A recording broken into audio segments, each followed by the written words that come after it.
Hallelujah. Hallelujah. All right. Sometimes I find it better for me to talk to myself and why not record it. So that's what I'm gonna do. Basically, what I wanted to do was look into Genesis. I've been constantly hearing conversation about, excuse me, biblical marriage and how in biblical marriage, a man should, I guess, seek out or have financial stability before he even seeks marriage. I'm already married and it is 19 years in. And so this does not apply to me, but I just wanted to look into it. But Abya, Heavenly Father, just give me a moment of your time. Allow me to pick up your scripts, read a little bit. And if your Ruach is available, share with me some insight, some perspective, so that I can navigate my thoughts away from my own, but line up with yours. And may someone also in this study or this time gain from this. This is not probably not a proper way of studying, but something I felt like doing. So here goes. Hallelujah.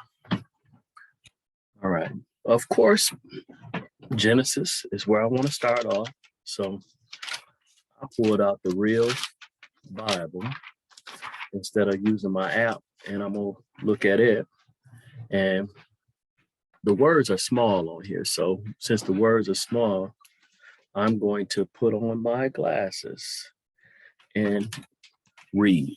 I could pull up the online version and share that screen, but you can pick up your own book and read yourself and maybe use KJV or whatever you want to use. But I'm going to go on to Bereshit and I'm going to skip past some things and go down a little bit further, but I want to I want to make sure to touch on the creation of man. And I'm going to start about maybe 20. And Elohim said, let the waters teem with shoals of living beings, and let birds fly above the earth on the face of the expanse of the heavens. And Elohim created great sea creatures and every living being that moves, which the waters teemed according to their kind, and every winged bird according to his kind. And Elohim saw that it was good. And Elohim blessed them, saying, be fruitful and increase, fill the waters and the seas, and let the birds increase on the earth. And there came to be evening, and there came to be morning, the fifth day. So prior to that, you had the land and you had other animals, but let's keep going. And Elohim said, let the earth bring forth living being according to his kind, livestock and creeping creatures, and beasts of the earth according to his kind. And it came to be so. And Elohim made the beasts of the earth according to his kind, livestock according to his kind, and all that creep on the earth according to his kind. And Elohim saw that it was good. And Elohim said, let us make man. Now, this is not talking about just the male, but it's talking about mankind in our image, according to our likeness, and let them, because it says them, so it's a plural. It's speaking of not just one, but plural, rule over the fish of the sea, and over the birds of the heavens, and over the livestock, and over the earth, and over all the creeping creatures that creep on the ground. So he's going to make them to rule over the things he created already before they were created. So he provided the things that they were going to rule over before he provided them, before he created them. Okay. And Elohim created the man in his image, and in the image of Elohim, he created him, male and female. He created them. Okay. And Elohim blessed them, and Elohim said to them, be fruitful and increase, and fill the earth and subdue it, and rule over the fish of the sea, and over the birds of the heavens, and over all creeping creatures on the earth. And Elohim said, see, I have given you every plant that yields seed.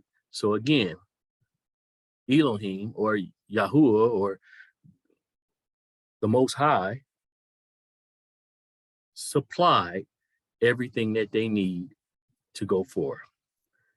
Okay.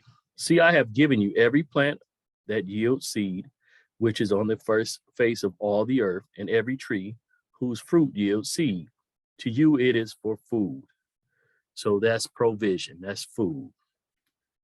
And to every beast of the earth, and to every bird of the heavens, and to every creeping creature of the earth, in which there is living being, every green plant is for food. So again, he gave food not just to them, but also to the animals that were created. So where's marriage at there? Is it directly spoken of? He created them, male and female. So is this a separate creation? I'm not going to go into that. A lot of people try to make it as if chapter 1, or what's broken down into chapter 1, there was no such thing as chapters back then, is different than when it goes into 2. I see 1 not having a lot of detail. It tells you about some of the days that occurred, but not exactly every detail. So I'm going to skip down to 2. Thus the heavens and the earth were completed in all their array. And in the 7th day, Elohim completed his work which he had done, and he rested on the 7th day from all his works which he had made, Sabbath day. And Elohim blessed the 7th day and set it apart, because on it he rested from all his work. What was his work? What was his work? His work was creating the earth, the light, the animals, and then man, male and female. All right. So these are the births of the heavens and the earth when they were created, in the day that Yahuwah Elohim made earth and heavens. Now no shrub of the field was yet on the earth, and no plant of the field had yet sprung up, for Yahuwah Elohim had not sent rain on the earth, and there was no man to till the ground. So only one that had done any work was Yah. He was the only one that did any work, because he had not made man, no man to till the ground. So this is in the process of creation. So if this is after the 7 days, because it said, could it be after the 7 days when he said there was no man to till the ground? Sometimes I just need to slow down, but there was no man to till the ground. But a mist went up from the earth and watered the entire surface of the ground. And Elohim formed the man out of the dust. So if there were already people here, wouldn't there have been men to till the ground? It's a question. It's not really on my topic, but it's still, it says again, where, we can label it chapter 5, on verse 5, it says, there was no man to till the ground. Elohim had not sent rain on the earth, and there was no man to till the ground. If there were men already here before Adam and Eve, wouldn't there be men to till the ground? Yahuwah did all his work. If he had other men here already, wouldn't they be available to till the ground, to do that work? But it says there was no man to till the ground. But a mist went up from the earth and watered the entire surface of the ground. And Yahuwah Elohim formed the man out of the dust from the ground. If in Genesis 1, if he had already did creation, there would be a man to till the ground. But okay. All right. He formed the man from out of the dust of the ground and breathed into his nostril breath of lives. And I never really noticed that before, but it said breath of lives. It's plural.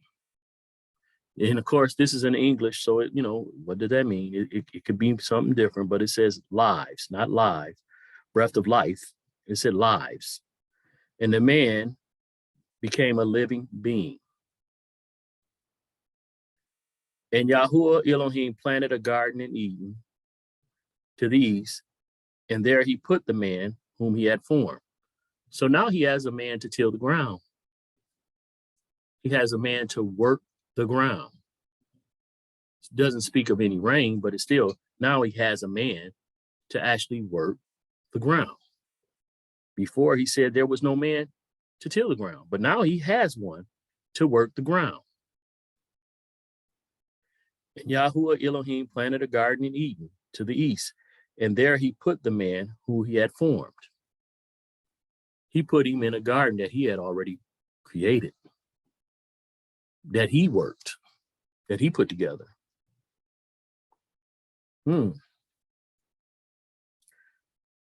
Okay. And out of the ground, Yahuwah Elohim made every tree grow that is pleasant to the sight and good for food. And with the tree of life in the midst of the garden, and the tree of knowledge of good and evil, and a river went out of Eden to water the garden. No rain, the river watered the garden, and from there it divided and became 4 heads. The name of the first is Bashan. It is the one surrounding the entire land of Havilah, there where there is gold. And the gold of the land is good. Bejulum is there, and Shoham stone, and the Shoham stone. And the name of the second river is Gihon. It is the one surrounding the entire land of Cush. Cush is Ethiopia. And the name of the third river is Hiddekel. It is the one which goes toward the east of Asher. And the fourth river is the Euphrates. And Yahuwah Elohim took the man and put him in the Garden of Eden to work it and to guard it. So now he has a man to till the ground, to work the ground.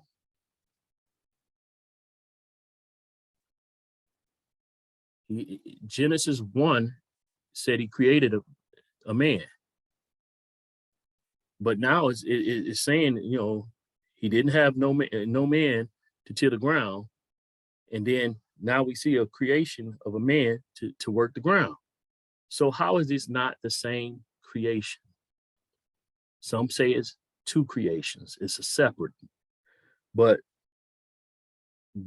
that verse above, which is labeled the 5th verse, says Elohim had sent no rain on earth because there was no man to till the ground.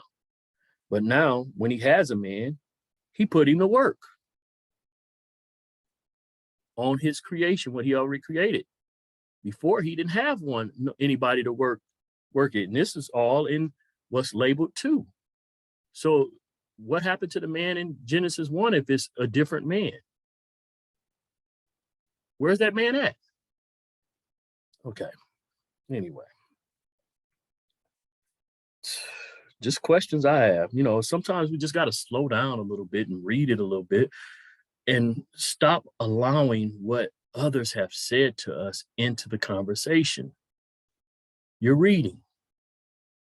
Push all of that out. Read it for yourself. Don't read it. I'm reading it now. Push that out when you read it. Take your time. Allow the Ruach to talk to you.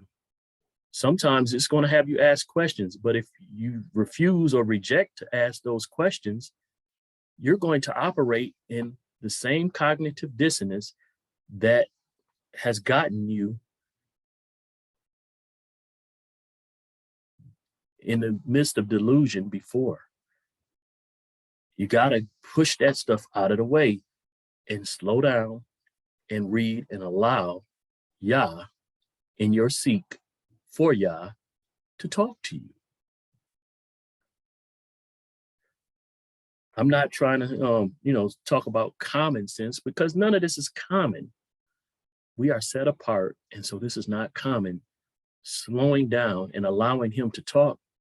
He wants to speak to you. He wants to make it clear what his intent is. We can't go to the scriptures and push our will onto the scriptures. We have to allow the scriptures to talk to us. His word is alive. It's living. It's growing. It's manifesting. It's revealing itself, revealing him again. Okay. All right. And Elohim, I'm going to go back to 15. And Yahuwah Elohim took the man and put him in the garden of Eden to work it and to guard it. And Yahuwah Elohim commanded the man, saying, eat of every tree of the garden, but do not eat of the tree of knowledge of good and evil, for in the day that you eat of it, you shall certainly die.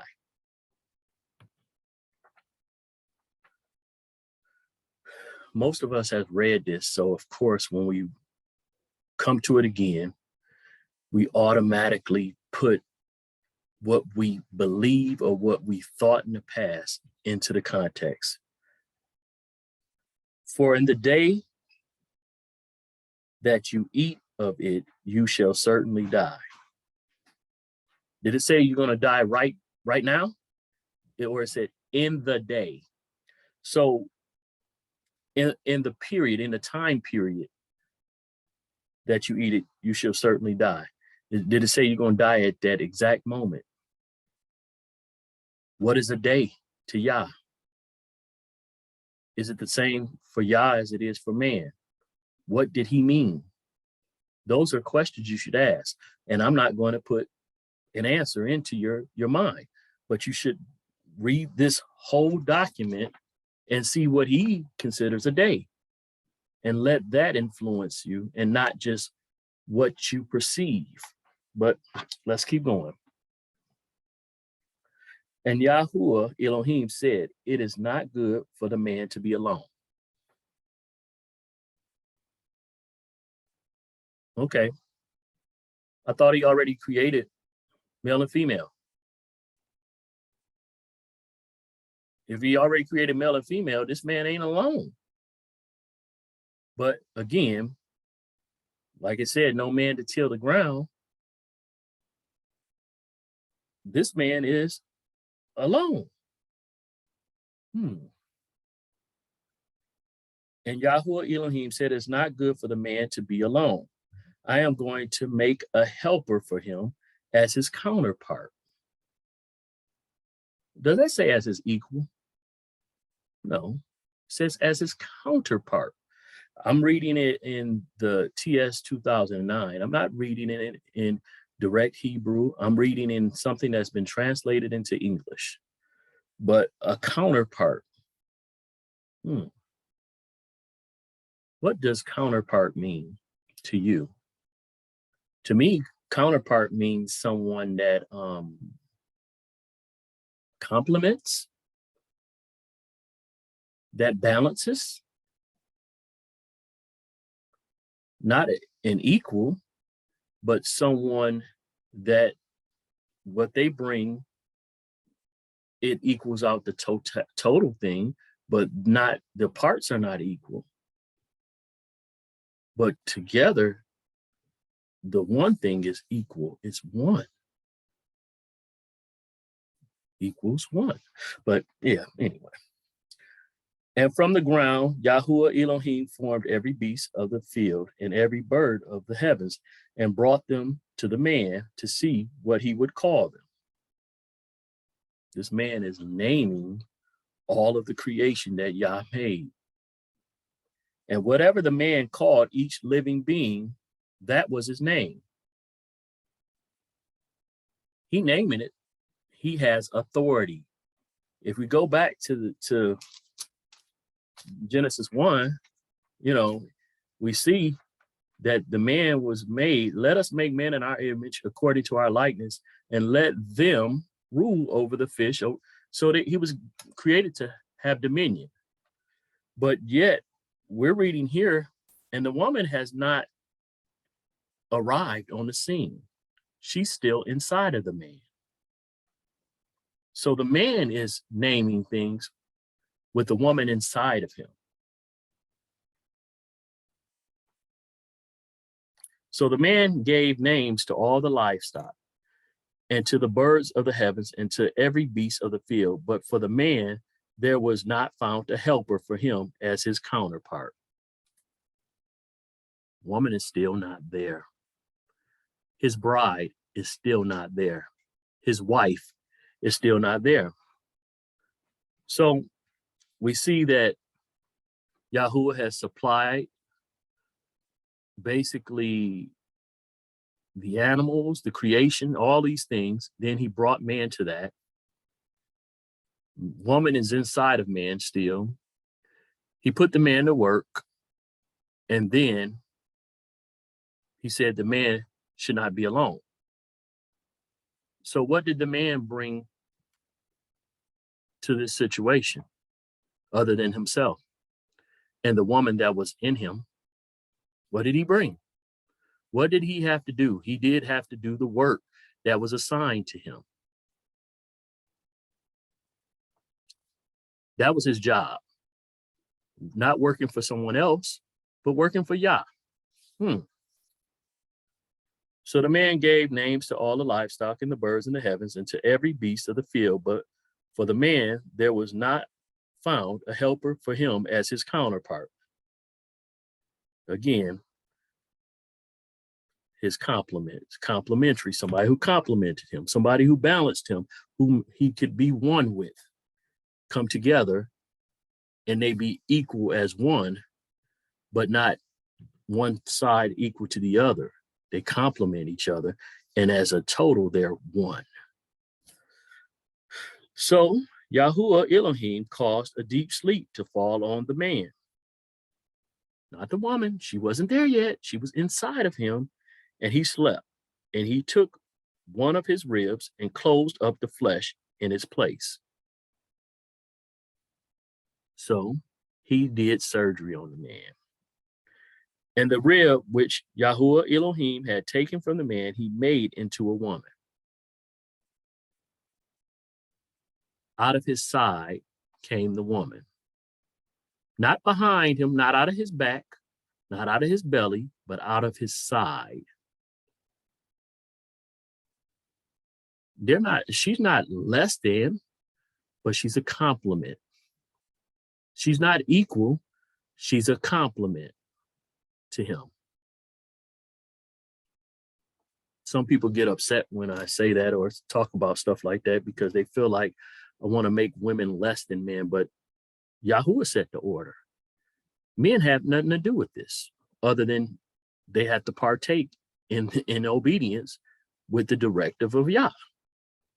He said, hey, I'm putting you to work. I don't like that you alone. I'm going to provide for you someone so you're not alone. Someone that complements who you are. Someone to help you do and be who you're supposed to be. Okay. And the rib which Yahuwah Elohim had taken from the man, he made into a woman, and he brought her to the man. We say all the time, the scripture, he that finds a wife finds a good thing, but he didn't find her. Yahuwah presented her. Hmm, that's what's right here. Let me read it again. And the rib which Yahuwah Elohim had taken from the man, he made into a woman, and he brought her. Who is he? Yahuwah brought her to the man.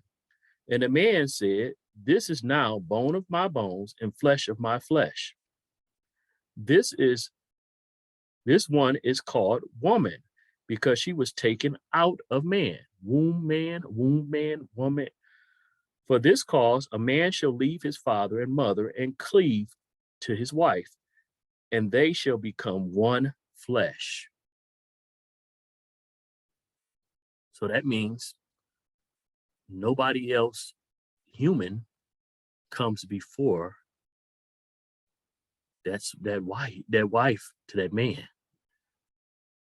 He's supposed to connect to her and basically treat her as if she was he. You hurt her, you hurt him. You say something ill towards her, you said that towards him. I know a lot of times in the reverse, that's, woman, you say something about her husband, you said something about her, but that's not what's said right here. The direction of this is that he is the one directed to cleave to his wife. Not saying she shouldn't cleave to him, but the order that's here is he is supposed to cleave to his wife, and they shall become one flesh. His moving towards doing that is what solidifies it, not hers. I see many women that want to cleave and do all those things, but that man is not stepping up to his position, not taking on the charge. And so their oneness is not like it should be. The man is the one that was given the direction. And in this, I see a marriage happen. The man didn't have to provide. Yah provided. Yah provided for the man. And then with that, the opportunity to meet or be introduced to his wife was there. Interesting. I'm not going to go into the fall really, but I just wanted to lay that down. Let me see. Let's see if I can go to another marriage or another union. Let me see. The next one I'm thinking of, maybe I should skip ahead to Noah, because Noah is a major point with the fall, and I'm not really focused on Noah per se, but since it's another creation or the earth starting over, look at his sons and in that situation, because his sons, and I'm not going to even read that. I'm going to just talk on that. All creation is supposed to be dealt with by the flood. They come up out of the ark. You have Noah and his wife and his sons and their wives. And basically it's on them to repopulate earth or that region, however you want to call it. Some people say that this was not a issue with the whole earth. I'm not here to debate that or talk on that, but still their relationship and their coming out of that ark, they had to basically repopulate the area that they were in, and they knew of no other people, so they did it amongst themselves. And so the earth basically was, everything that they seen was theirs. It was just there. It was not like they had to work or whatever. It was just there. So in that scenario, they didn't have a job per se. They just had to maintain what they came out to, what they got out of the ark to see. They had to maintain that. So again, this job, where's the job at? Where's the work?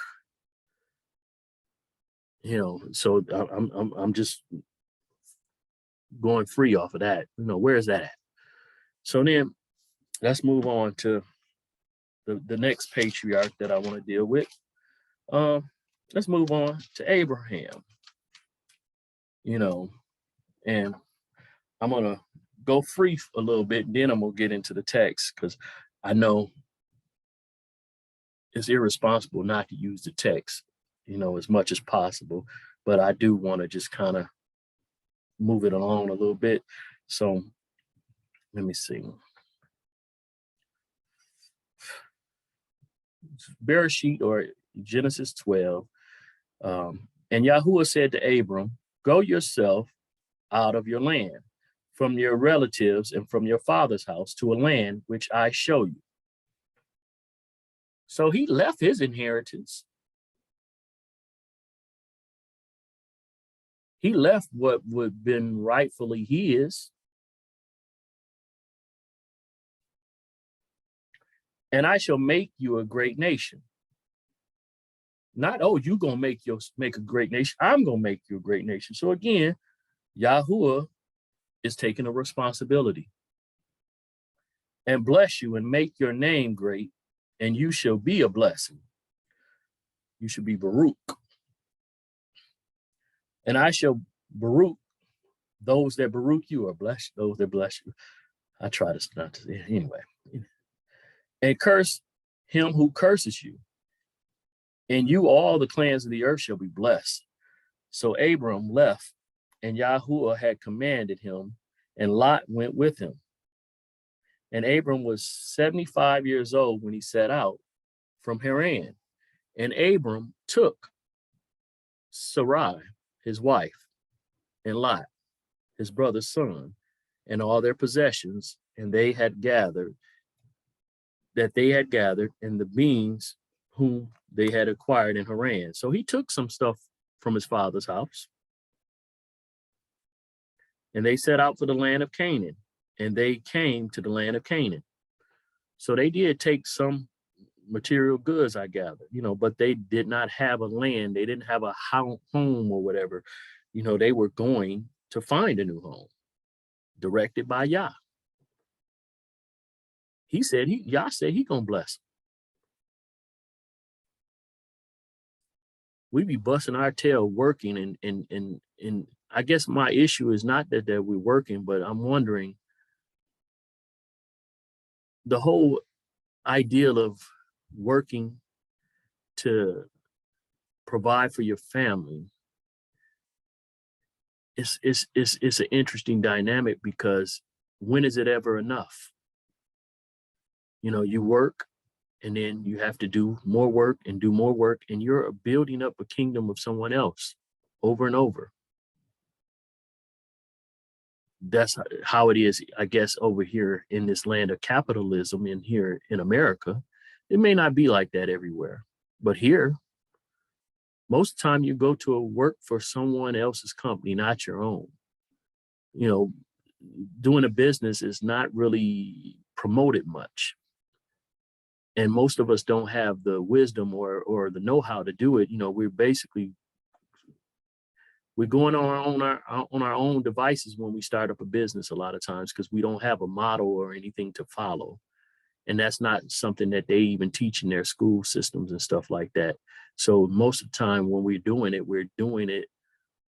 just, it's a first time event. It's not something that we've, seen someone else do, or that we're taught how to do, because that's not what they want you to do. They want you to learn how to work for them. And in doing so, most of your greatest healthy years of life are spent working for someone else. You give the bulk of your time to someone else. Many people who work all the time don't get to see what their children are doing.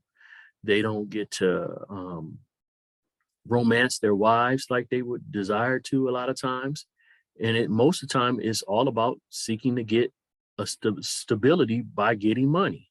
And money is just supposed to be just a tool, but most of the time the money and trying to gain and obtain money is What runs people down?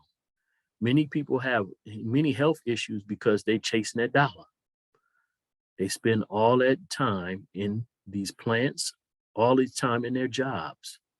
Some people work 7 days a week because their bills say you're going to work 7 days a week to pay us. They spend bulk of their time inside someone's place of business, and it's not theirs. Their marriages, a lot of times, sacrificed due to that love of money or that drive for money. But back to the read, or back to this. Okay. All right. I'm gonna go down here to 9 just jump in on. And Abram set out, continuing toward the south, and a scarcity of food came to be in the land. So, lack. And Abram went down to Mizraim to dwell there, for the scarcity of food was severe in the land.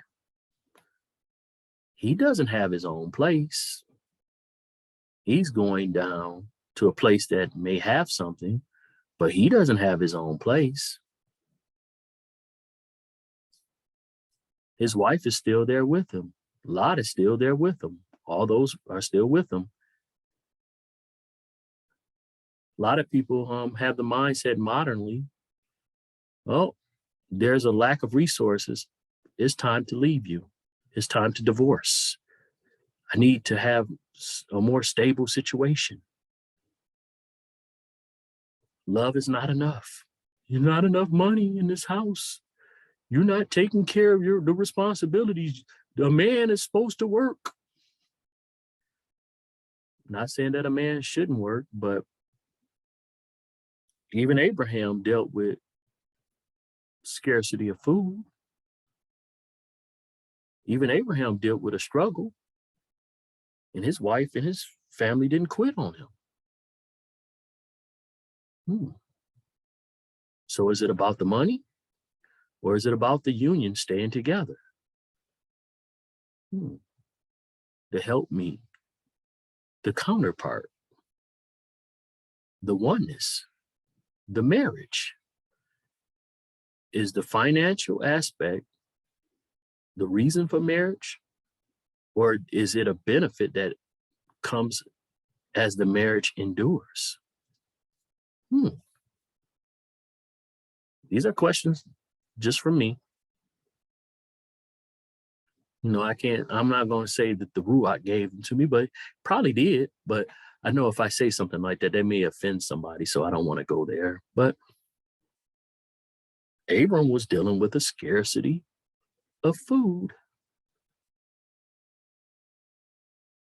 He didn't have a place. Remember, he left from his fathers. He's looking for the land of Canaan that he's being directed to go to by Yah. And in that, he goes to Mizraim. Now, interesting thing, his wife is a beautiful woman. She ain't with him because it's money, because there's a scarcity of food. She with him because she loves him. He's with her because he loves her. And the oneness is something that they value. Their relationship with Yah is something that they value. So he thinking that, oh, you're a beautiful woman, they're going to kill me for you. He convinces her to do what?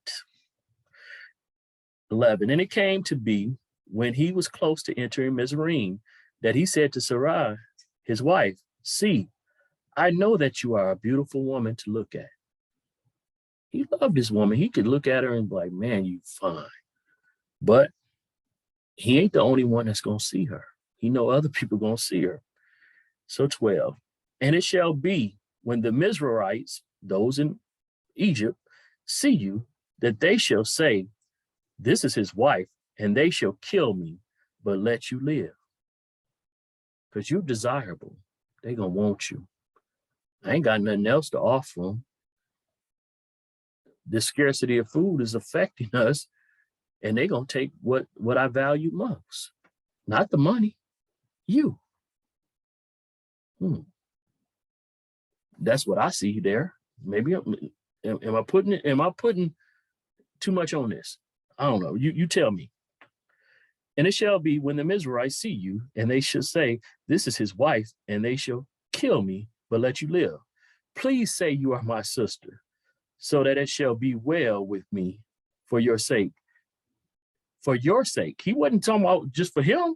He said, so it'd be well for you for your sake, and my life be spared because of you. He was thinking about himself, but he was thinking about her too. Because likelihood, if they did take her, they're going to do what they want to with her. They're not going to love her like he loves her. And don't say all that, do it. No, all that ain't in there, but think about it, though. Think about it. Yeah, please say that you are my sister, so it shall be well with me for your sake, and my life be spared because of you. And it came to be, when Abram came into Mizraim, that the Mizrahites saw the woman, and that she was very beautiful. So everything that he thought in the aspect of them knowing that she's beautiful, there it go. They see it. They ain't looking at none of his goods. What he got? Scarcity of food is in the area, and they focused on his woman, his wife. And Pharaoh's officials saw her. So the king in that area, the region, the rich man in that area, the one who probably ain't dealing with the scarcity of food as much, he saw her and praised her.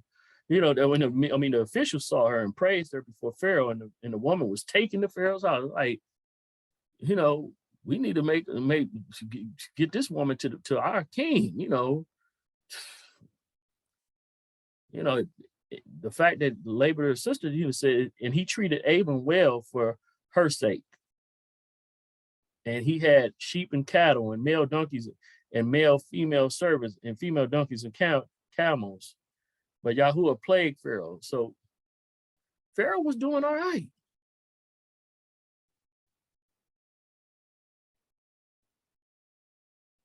Abraham noticed the scarcity of food and he's separated from his father's house where he had provision because he's trusting Yah. He's focused on his marriage. I don't know if I agree with his, saying, say you're my sister or whatever. I don't know if I agree with that, but it happened. So what? Can we take it away? Can we change it?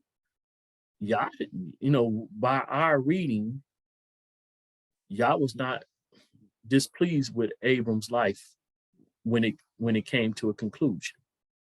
So who am I to judge this man?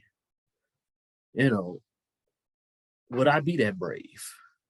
That some of the people say, oh man, I wouldn't have did it. Would I be that brave to say, oh no, he had nothing to offer. But it just, again, people say that when you marry or you go into marriage, you should have everything. Or, they say in the process, a man's supposed to provide. This man didn't have any food. He didn't have that provision. Pharaoh ended up giving him stuff. Basically, with him taking the wife and Yah judging Pharaoh, Pharaoh tried to amend that with Yah to fix it. And so he gave a lot of wealth. So again, Yah provided for Abram. Abram didn't work. Where to work? What did he do? What kind of job did he do? What did he do? You can say, well, he lied. Okay. However you want to call it. Abram's relationship with Yah opened up opportunity for provision.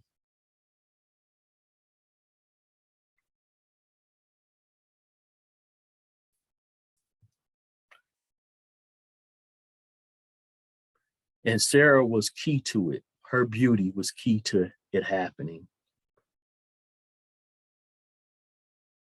Counterpart, complement. them together is what made the benefit or the provision show up. That's how I see it. Maybe I'm seeing it wrong. Tell me. Them being together. She agreed to do what he said in saying she's sister. So them in agreement, them being one, set forth the atmosphere for the provision. Maybe tell me if hit comment or whatever. Let me know if I'm tripping, because he said it was a scarcity of food, so it was obvious, that was affecting them. Because why would he mention it? So he get her to agree with saying that she's a sister, which she technically was his sister because she was his father's daughter with another woman. But still, that was to save his life. And in the end, they came up out of this situation better than what they came into it. And you don't see him working. He didn't have a job per se. The provision was there. And I'm not speaking down on a job. I'm not. That's not what I'm saying. But some people make it as if that's the only way. A man has to basically kill himself at a job to prove that he loves his woman, to be worthy of marriage. That's what some people teaching. That's some people putting out there. If a man falls down or has a misstep or whatever, and he's not able to provide, he's not a man, or he's less of a man. And it's like, this man was dealing with a scarcity of food, went into a foreign land, doesn't say anything about him working, and another man takes his wife. And in that dishonoring that covenant, Yah steps in, punishes the other man that took the woman, and then out of that set forth provision. That's how I see it. But I don't see Abraham working. Where did he work? As far as physical labor, where is that at? Man should be willing to break his back. Yeah, okay. But what if he's sick? What if he's unable? What if something's going on that stops him? And so that's a lot of what ifs, Shanquilla. Yeah, it is. But that's the thing. You don't get to determine everything that's going on. Abraham didn't get to determine, that he was told to leave his father's house. So you think if he would have known ahead of time about the scarcity of food, he might have rethought that thing. He didn't know that was going to happen. He didn't know that going south, where he landed into Egypt, that basically his wife was going to be taken. He probably would have, rethought going that way if he would have knew his wife was going to be taken, if he would have knew that ahead of time. When he got close, he figured that out. But if he would have thought about that beforehand, he probably would have did something different. Some of the stuff that we are going through or whatever, we don't foresee it. And we have to respond. But mostly we have to trust Yah. He's the one that's responsible for providing. He said he'll do it. Trust and believe that he'll do it. It's a hard thing to do, though.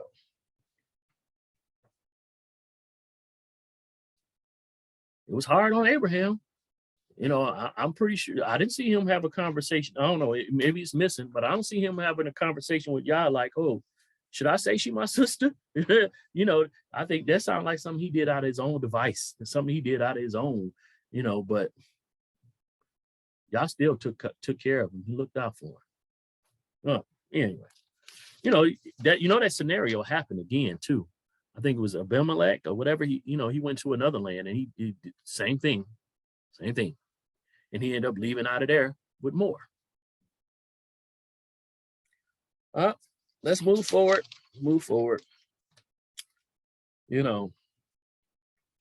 Abraham and Sarah, they were burdened with this barrenness. She couldn't have no children.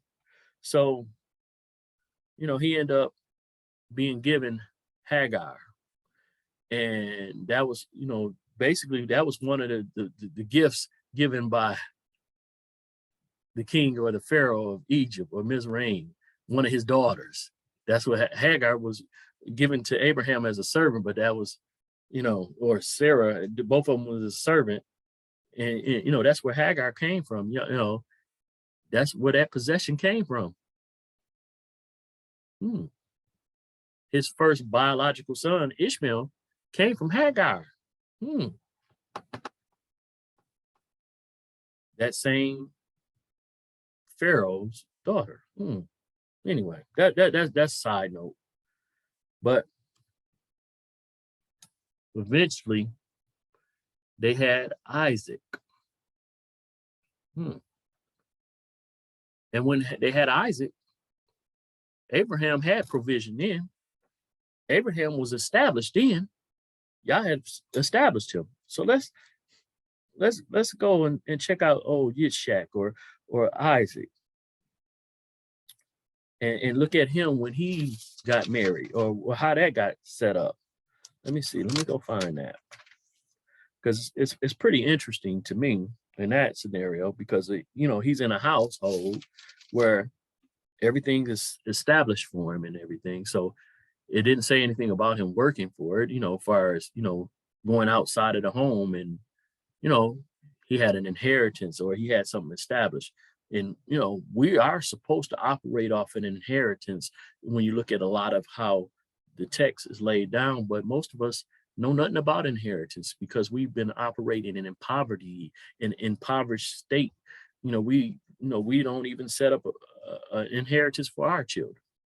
We don't set up a dowry or any of those things. It's a lot of stuff we don't do when it comes to marriage, because we don't operate by this book.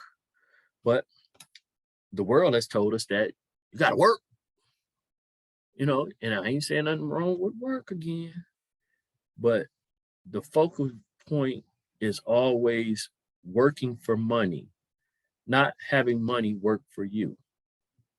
Money's supposed to be a tool, but yet most of us, we say cash rules everything around me. Cream, get the money. Dollar bill, y'all. No, y'all supposed to rule everything around us. Money is supposed to be a tool. Work, or that should be more done, but it should be more of a choice than of have to. But that's not how we've been living. That's not how things are designed. We basically are slaves to our jobs. Job. Yeah. But let me look for this. Let me look for this, because all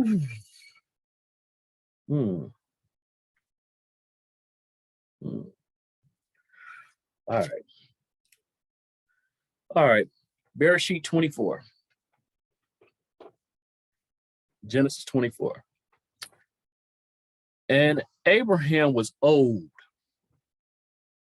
He was old, advanced in years, and Yahuwah had blessed Abraham in every way. He had provided for him in every way. Finally gave him his child that he promised. Not Ishmael, but the child by Sarah. And Abraham said to the oldest servant of his house, this same servant who he thought was going to be his heir. You got to go back a little bit, but he was going to give everything to Eliezer, because he thought he would never produce, because his wife was barren until she was about 99, around there. And that's not common in these days, that a woman to have a child past their 50s, 60s, is beginning to be more common again now. But when I was a young child, that wasn't common. But now it's with all of these drugs and all this stuff, and I guess we're returning to the days of Noah. It's starting to happen. We might have somebody, especially if we live right, you might start seeing people have children at a later age. Hey, but anyway. And Abram said to his oldest servant of his house, who ruled over all that he had, please put your hand under my thigh, so that I make you swear by Yahuwah, the Elohim of the heavens, and the Elohim of the earth, that you do not take a wife for my son from the daughters of the Canaanites among whom I dwell. Hold on. He that findeth a wife find a good thing. Well, that's later on in the book. And that's something that everybody always throws out there. But hold on. That you do not take a wife. His servant was responsible for finding. That's what it's saying. His servant was responsible for finding Yitzhak a wife. Not Yitzhak going out and finding his own wife. Hold on. Okay. Anyway. Okay. But to go to the land and to my relatives and go to my land and to my relatives and take a wife for my son Yitzhak.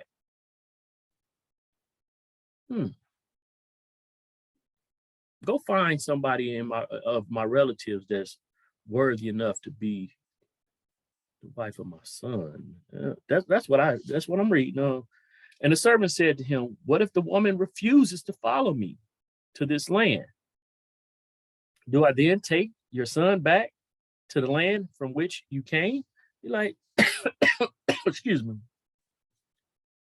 Your son is here, but I'm going to go to that land to find a woman. But if the woman don't want to come, do I come get him and take him back there?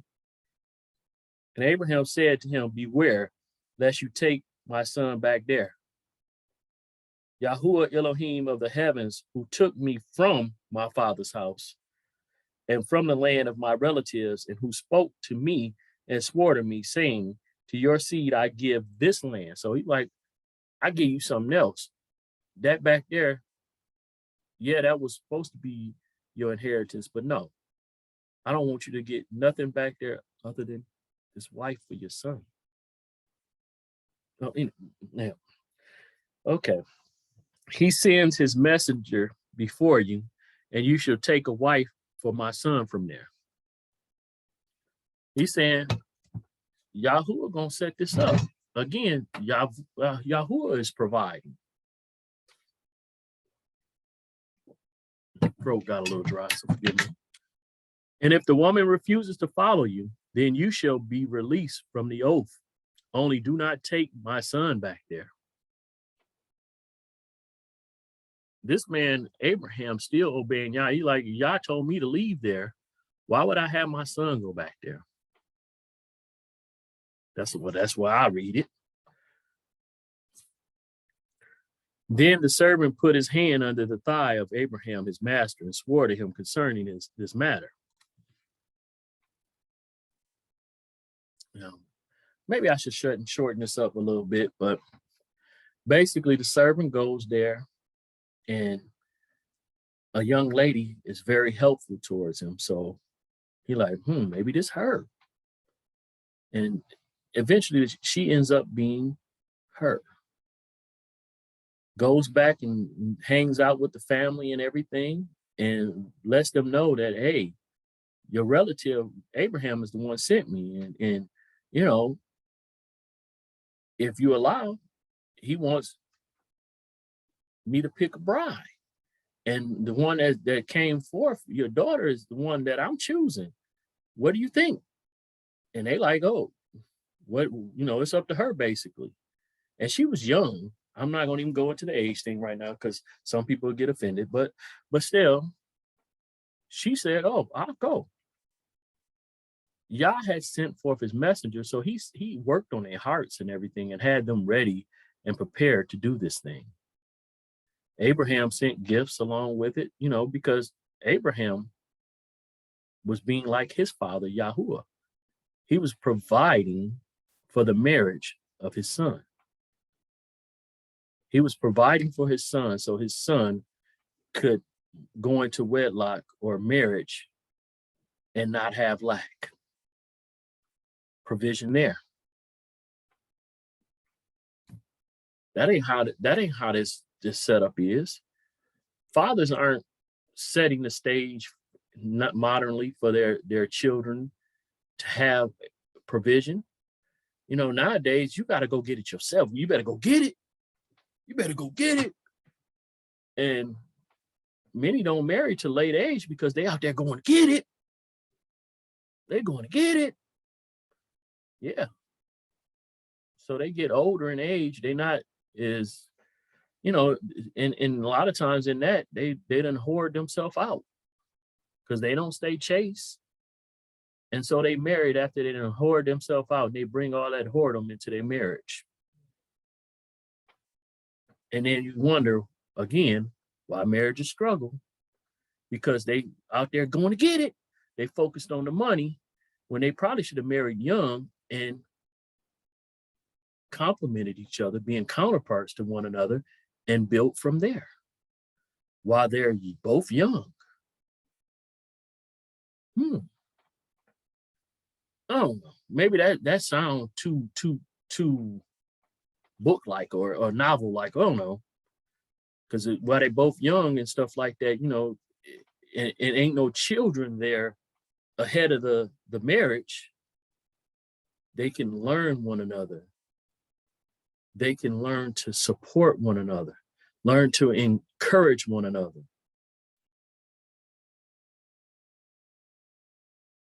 As one, they can help the other increase not just in knowledge, but also built up in stronger in spiritual strength, as well as financial strength. All of those things can build up. Remember, I just got through saying Abraham and Sarah were dealing with the scarcity of food. That's how they started off, but that ain't how they ended. We got so many people nowadays, they want to start off high. And then when a low hits, they ain't never experienced that. That's all they had highs. So now abandon ship. Marriage over. Because they ain't never had no low before. They didn't start off on the low. They don't know what a low is. Look, they're like, I didn't get married to be broke. I done heard that before. No, your marriage is not supposed to be about money. But most people marry for financial support or financial stability and all those things, and that's not what marriage is for. Marriage is supposed to be an example of the kingdom. And trust in Yah for provision. And a lot of times, the times of lack is when you have to trust him the most.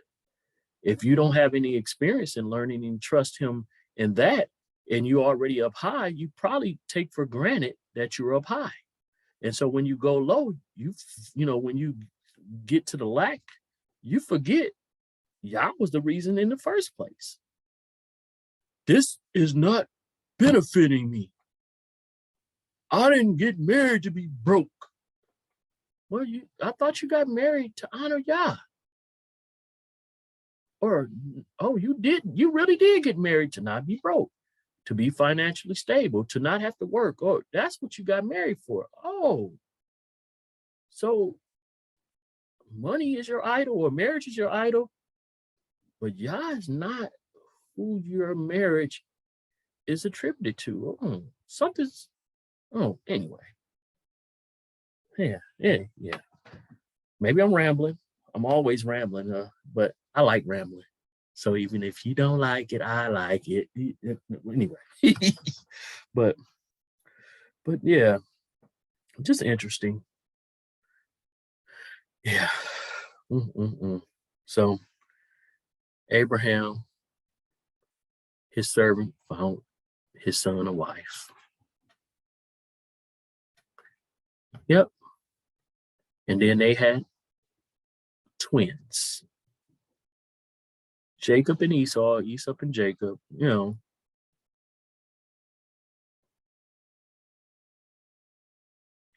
not going to read it, but Jacob left the house because his brother wanted to kill him. And they wanted him to go find him a wife for his relatives. Now, they did send him to his relatives. Interesting thing about it. Basically, he came there with nothing. Because that travel and everything and getting up out of there. So what did he do? He saw the woman he wanted, and he was willing to work for her. But he got tricked. So he got the sister he didn't want, and then he ended up working some more. So he worked not for money, but for marriage and to get his wife, get his bride. So he worked, 7 years, then 7 years again, and then it's a few more years after that. So he worked a long time just to get, really to get the one wife, but he ended up with wives and concubines. End up with 12 children out of it. But again,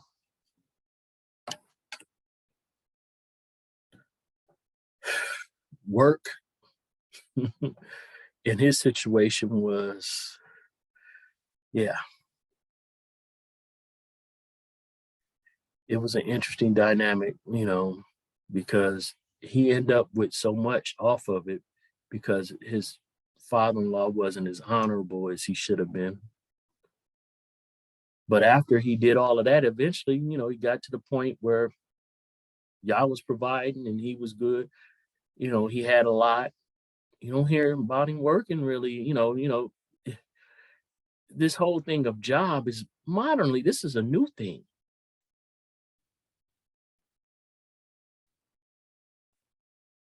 If we went to the mindset back, if they had the mindset we have now that they wouldn't get married, or if there's not money or wealth involved, a lot of the marriages would not have happened. Wouldn't have happened. Yeah. Some of the focus that we have on money is off. It's a tool, and our view of marriage, is off too. We look at marriage as a business venture. Marriage is more of a ministry than it is a business venture, but most of us don't see it as a ministry like we should. So often they compare the kingdom to marriage, and my perspective is I've learned to be a better person due to my marriage, and I'm still working on it. But a lot of the things that I selfishly went about, I had to change those things because I had a responsibility of a wife. And then so often, offense in the marriage, you can't you don't think to cut off or sever the relationship off of every offense in a marriage. Friendships, you be thinking, oh man, I'm done. But in a marriage, you've invested so much. You like, no, we work through it. So now you start seeing, okay, this offense, I'm going to choose not to offend. I'm going to choose not to do that. So you start navigating your life a little bit differently. You start navigating your relationship with your wife a little bit differently. And then, especially when you start seeing them hurt as you hurt, you start being considerate of her feelings, their feelings, however, and how other people engage with them, how you engage, all of these things start coming into play and you start growing. It's not it's not a 1 day thing, it's not a 1 month thing, it's not a 1 year thing. You know, I have 19 years and I'm still growing and I'm a work in progress. It's on the job, you know, education. And I don't want to. I said job is a bad thing earlier. So the work that you're doing is getting you closer and closer to the kingdom. It's a work being married. It's a work trusting your spouse. You trusting another just like you trust yourself. You're getting to know this person where you can say, okay, they're not feeling well, let me do this. You're putting in consideration their needs above yours. Selfishness doesn't work in marriage. even though a lot of marriage modernly has selfishness, but majority of the time it won't work. So everything that you do, you start considering it. Oh, how is this going to affect my wife? How this going, you know, that's growth. Because most of us are basically raised to look out for ourselves, or I got to get mine. You better get yours. No, we gotta do. Mhm.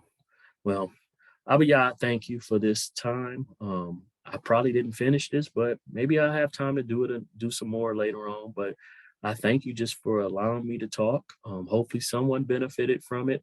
Hopefully I did not cross any lines and blur any lines. I thank you, Yah, for just loving on me and my wife and my household. Um, our marriage is strong.